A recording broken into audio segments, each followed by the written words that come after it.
আমি এতে এই টেন্ডারে অংশগ্রহণ করি 17 তারিখে। এই টেন্ডারটি ওপেন হয় 18 তারিখে। 4টি রাস্তার শৈলকুপার মেইনটেন্যান্স কাজ এলজিডি ওই কাজে এই টেন্ডার দেওয়ার পরিপ্রেক্ষিতে আমি কাজটি সর্বনিম্ন দরদাতা হিসেবে কাজটি পাই। কিন্তু আমি তখনও জানি না যে কাজটি আমি পেয়েছি। 18 তারিখে সন্ধ্যার ঠিক আগ দিয়ে আমি একটি ওষুধের দোকানে বসে আছি।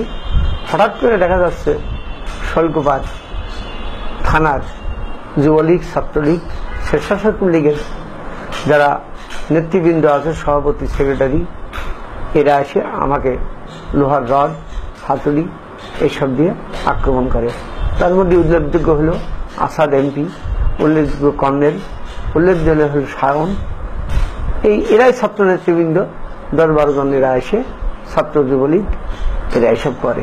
এসব করার মূল কারণ হচ্ছে যে জেনারেল শৈলকুপার সমস্ত টেন্ডার নিয়ন্ত্রণ করে স্থানীয় যিনি সাংসদ আব্দুল হাই, আর তারই হচ্ছে এই টেন্ডারে যারা কর্মী নিয়োজিত থাকে তার এপিএস আব্দুল হাকিম এবং উপজেলার ভাইস চেয়ারম্যান শামীম মোল্লা, উপজেলার সভাপতি, উপজেলা চেয়ারম্যান সোনা শিকদার।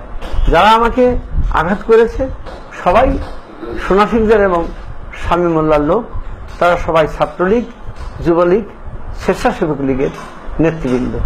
আমার ছেলে আমার মাঠ দেখে আগায় আসে, সে ব্যাংক কর্মকর্তা, তাকেও তারা মেরে তার 2 পা ভেঙে দেয় এবং আমার হাত এবং পা তারা ভেঙে দিয়েছে। আমি এখন চিকিৎসাধীন আছি ঢাকার একটি হাসপাতালে। ডাক্তার একবার অপারেশন করেছেন, আবার আমাদের এখানে হাতটি অপারেশনের জন্য আনা হয়েছে। একজন মুক্তিযোদ্ধা হিসেবে আমি আওয়ামী লীগের হিসেবে মনে করি জননেত্রী শেখ হাসিনা বিষয়টি একটু দেখবেন, তাহলে আমি আমার পূর্ণাঙ্গ বিচারটা পাবো, মনের সান্ত্বনা পাবো, মনের শান্তি পাবো, এই আশা আমি করি।